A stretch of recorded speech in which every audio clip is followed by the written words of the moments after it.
എടാ മോനെ, ഇതൊക്കെ ശ്രദ്ധിക്കണം. നാട്ടിലെ ഒരു കർഷകൻ തമിഴ്നാട് വന്ന് കൃഷി ചെയ്യുന്നു. ഒരു വർഷം ഏകദേശം ഒരു 40 കിലോ to 60 കിലോ മാങ്ങ കിട്ടും. ആ മാങ്ങ മുഴുവൻ നിങ്ങൾക്ക് കൊറിയർ ആയിട്ട് അയച്ചു തരും. ഇപ്പൊ നമ്മള് ദിണ്ടിഗലിലാണ്, തമിഴ്നാട് ദിണ്ടിഗല്. ഉമേഷ് എന്നൊരു മലയാളി കർഷകൻ ഇവിടെ 100 ഏക്കറിലെ മാംഗോ പ്ലാന്റേഷൻ ആണ്. ഇത് എന്ത് വെറൈറ്റി ആണ്? ഇത് അൽഫോൺസോ ആണ്. Alphonso variety.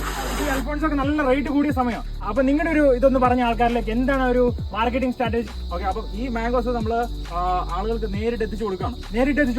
അപ്പൊ ബ്രാൻഡിന്റെ പേര് റെന്റ് ട്രീനെ കുറിച്ച് ഞാൻ പറയാം, പടപടാതെ പറഞ്ഞു കൊടുക്കാം. റെന്റ് ട്രീ എന്ന് പറഞ്ഞ ഒന്നുമില്ല. നിങ്ങൾക്ക് ഒരു ചെടി റെന്റ് എടുക്കാം. ആ റെന്റ് കംപ്ലീറ്റ് ഇയർ നിങ്ങൾക്ക് ഒബ്സർവ് ചെയ്യാം. ഇവര് ഡോക്യുമെന്റേഷൻ അയച്ചു തരും. അതുപോലെ തന്നെ ആ ട്രീക്ക് ഒരു ട്രീ ബാക്കംഡിംഗ് ആണ്. ആ ട്രീക്ക് എന്തെങ്കിലും സംഭവിച്ചു കഴിഞ്ഞാൽ അപ്പോൾ ഒരു വർഷം ഏകദേശം ഒരു 40 കിലോ to 60 കിലോ മാങ്ങ കിട്ടും. ആ മാങ്ങ മുഴുവൻ നിങ്ങൾക്ക് കൊറിയർ ആയിട്ട് അയച്ചു തരും. അതാണ് സിമ്പിൾ ആയിട്ട് റെന്റ് ട്രീ എന്ന് ഉദ്ദേശിക്കുക. അപ്പോൾ ഒരു കർഷകൻ ഡിഫറെന്റ് മാർക്കറ്റിംഗ് സ്ട്രാറ്റജി കൂടി ഇവിടെ ഉപയോഗിക്കുകയാണ്.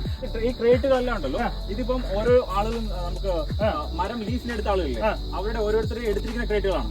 ഇത് അവർക്ക് ക്രേറ്റോട് കൂടി നമ്മൾ വീട്ടിലോട്ട് അയച്ചു കൊടുക്കുകയാണ്. അങ്ങനെ അയച്ചു കൊടുക്കുന്നുണ്ട്. അപ്പൊ അങ്ങനെ നമുക്ക് മേടിക്കാൻ പറ്റും ക്രേറ്റോട് കൂടി. ഒരു നാട്ടിലെ ഒരു കർഷകൻ തമിഴ്നാട് വന്ന് കൃഷി ചെയ്യുന്നു. അതൊരു പുതിയ അറിവല്ലേ?